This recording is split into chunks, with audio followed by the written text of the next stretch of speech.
our next cryptid we're going to be talking about is the Donkey Lady of San Antonio.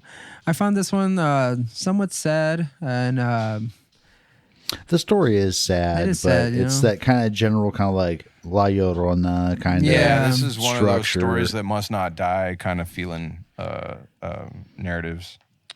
Right. So there is a bridge in San Antonio. Is it called Donkey Lady Bridge? I don't think it's the official name. I don't think so.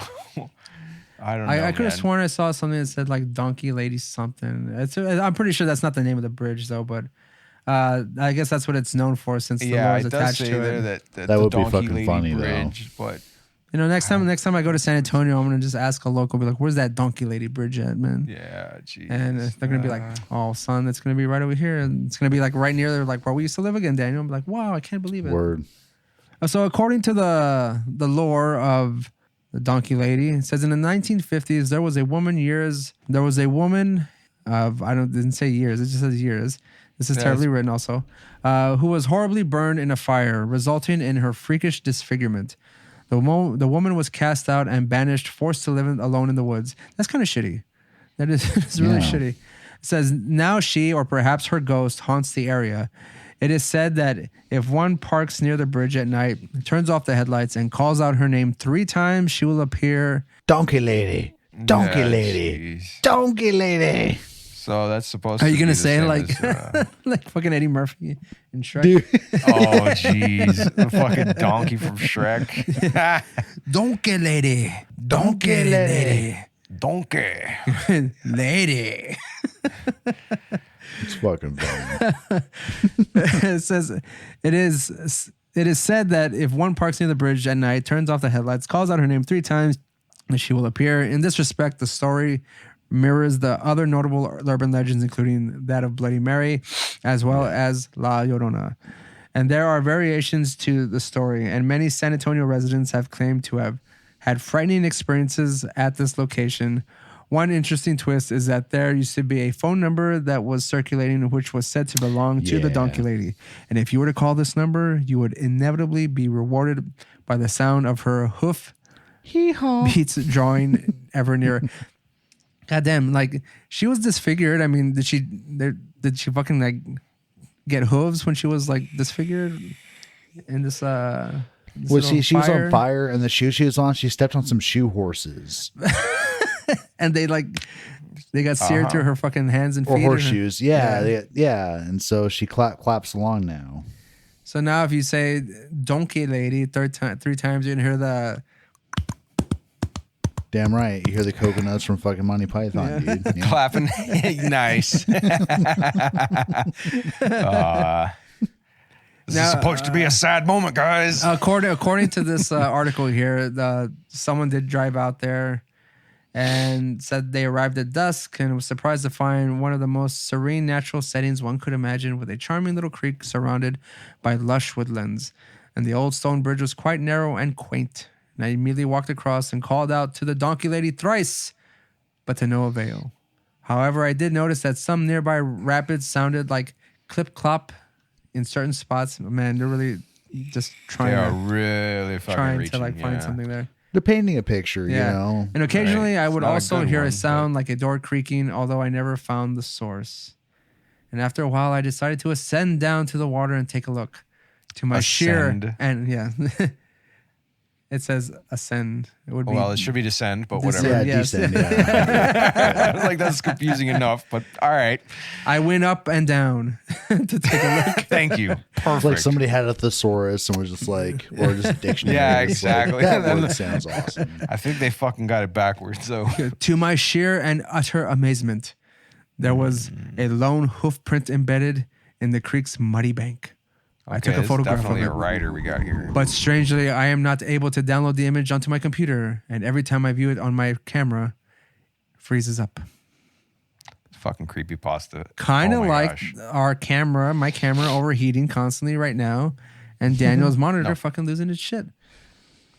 There's a Cryptids don't like it, man. There's a paranormal cloud over all of our Valley Strange episodes, guys. It's fucking up with our technology. Anytime that everything that I do here works without a hitch, that means there's something wrong. everyone there's else something gets wrong, fucked. and something's gonna happen to me and Daniel's shit, and not yours. Yeah, then that's how we know if That's what we're gonna ask. Roland, you having trouble there? And he's like, yeah. We go, Daniel, we're gonna be all right, man. We're gonna be all that was right. gonna be fine on our end. Thanks for asking. Fuck you guys. Yeah, whatever. You know, it all started, Roland, when you said you fixed that fucking writing error on that P4 there. Oh, like, god damn it. Yeah. All like, right. everything's working fine now, and then fucking camera overheats. Kiss of death. Yeah, monitor's going Convenient. fucking crazy. Thanks a lot, Roland. You have cursed us. I'm happy to be of service. Yeah. As always. The curse of the Roland lady. I thought you were gonna say like Donkey Roland or something. But all right. Hey, sure. hey, relax, man. Calm down.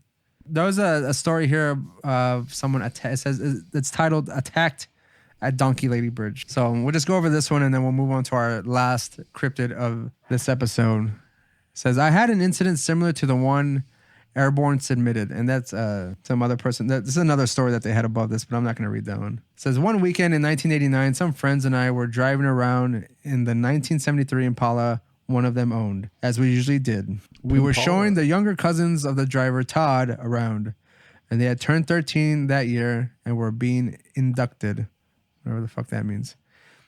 We decided to drive to Donkey Lady Bridge. That's what they call it, Donkey Lady Bridge. Yeah. Partly since we had never been there before.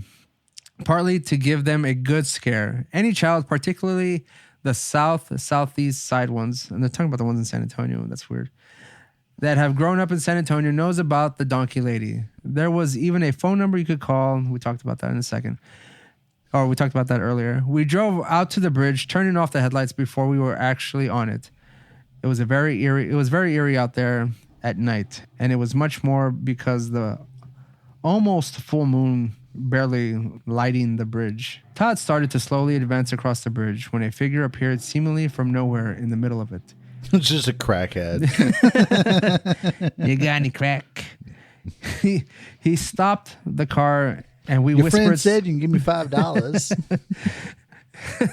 He stopped the car and we whispered speculations as to who or what it was. We were not expecting to see anything, much less this. Todd placed the car in gear again and, honking his horn, slowly inched his way toward the figure, which promptly vanished. The car was stopped again, and this made us shut up. Todd sat listening to our suggestions to back up or gun the car to the other side when something landed on the hood of the car. Everyone screamed, and Todd slammed the car into reverse and floored it. The dark figure rolled from the hood, and Todd didn't stop until we had reached the main road and made our way to the Denny's on Southwest Military near Highway 10. International Highway 10. Yeah. See, that story just sounds like the beginning of I Know What You Did Last Summer. They hit the crackhead, or the crackhead jumped up. Chases after him. That's the attack. The car got attacked, basically. All of these stories have kind of the same type of formula. They see it, does nothing, or goes away, or they run away. Yeah. And then that's the end of it. A lot of these are like gather around the campfire, kids, kind of setups, which. Yeah, and I mean, I don't know about you guys. Did your family members ever turn off the lights and tell you ghost stories and shit when you were younger? Nah, dude. My aunts and uncles did that shit to us all the time, dude. No, I didn't Shit actually. out of us. I didn't start hearing about any of that until because they would tell us these stories. They would tell me I learned about that stuff in school. Like second grade, the teacher would turn off all the lights and he'd sit everyone there and he'd start reading stories that must not die, and I fucking loved it. At that point, this is when I started reading whatever the fuck else I could find. But no, I never ever heard anything like that from family.